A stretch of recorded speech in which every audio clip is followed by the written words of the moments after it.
like to call my mommy, beloved assistant pastor.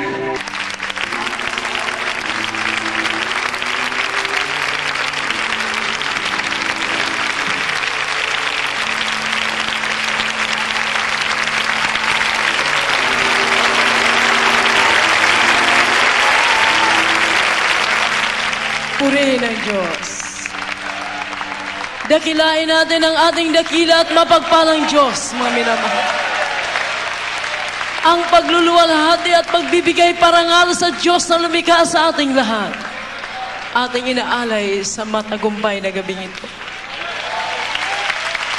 Pangalawa po ay aming binibigay ang buong paggalang sa taong ginamit, ginasangkapan ng mahal na Panginoon para ang anumang proyekto ay maging matagumpay.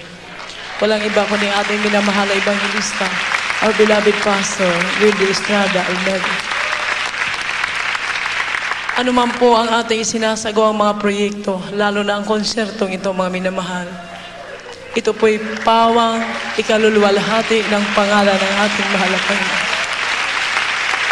Ang successful na mga tunay na mga gawain na itinatalaga ng Diyos sa daigdig na ito. Bago ito magkamit at aabot sa taluktok ng tagumpay, ay binibigyan po natin ng kahalagahan ang pagsunod sa ninanais ng ating mahal na Panginoon.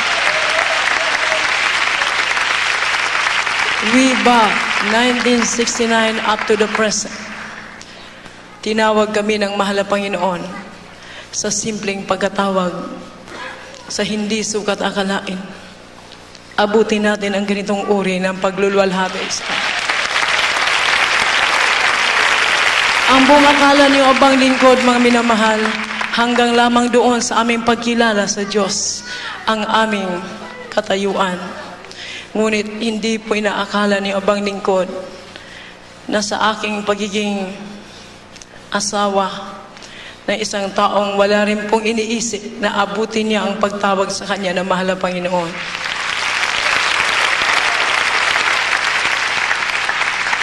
Wala po sa aming plano o sa aming panaginip ni sa aming desire na kami ay aabot sa ganitong kalagayan. Kaiba po ang aming plano bilang mag-asawa. Maging matagumpay sa negosyo. Maging marangya sa daigdig na ito.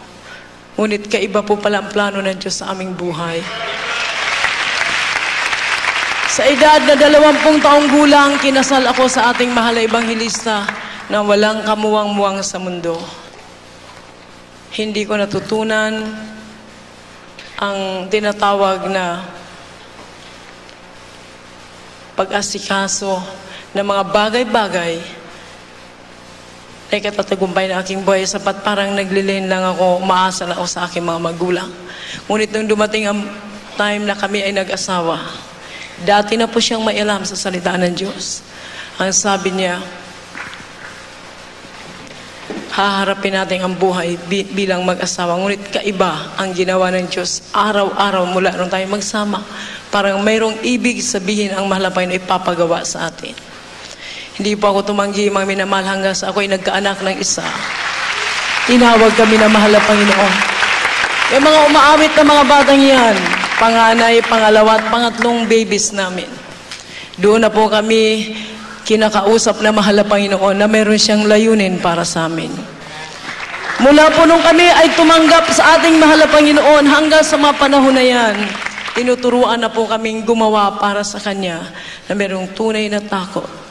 At hindi po namin mapipigilan yung puwersa na nagdadala sa amin, sa aming mga tuhod, na manalangin, manalangin, manalangin ang manalangin. Magpuri sa Diyos at mag-aayon.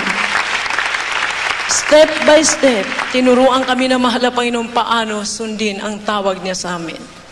Tinuturuan ko yung aming maliliit na mga anak na yan, magpuri sa mahal na Panginoon. Ngunit ang isang bagay na pinapasalamatan ko, nagtatagumpay ang ating hangarin. Ang ating mga anak ay maturuan natin sa umpisa pa lamang ng kanilang paglaki sa salita ng mahal na Panginoon. Narito po sila, maging ang mga kabataan natin ngayong gabi na nanunood ng konsertong ito. Kayo man din, mga anak, ay magiging pagpapala sa inyong mga magulang. Ang ating mga bisita ngayong gabi, ang ating mga choir members na sa aking likuran, ang lahat po ng membro ng gawain ito, kayong lahat ay kabahagi ng tagumpay na ito. Pagpalain kayo ng ating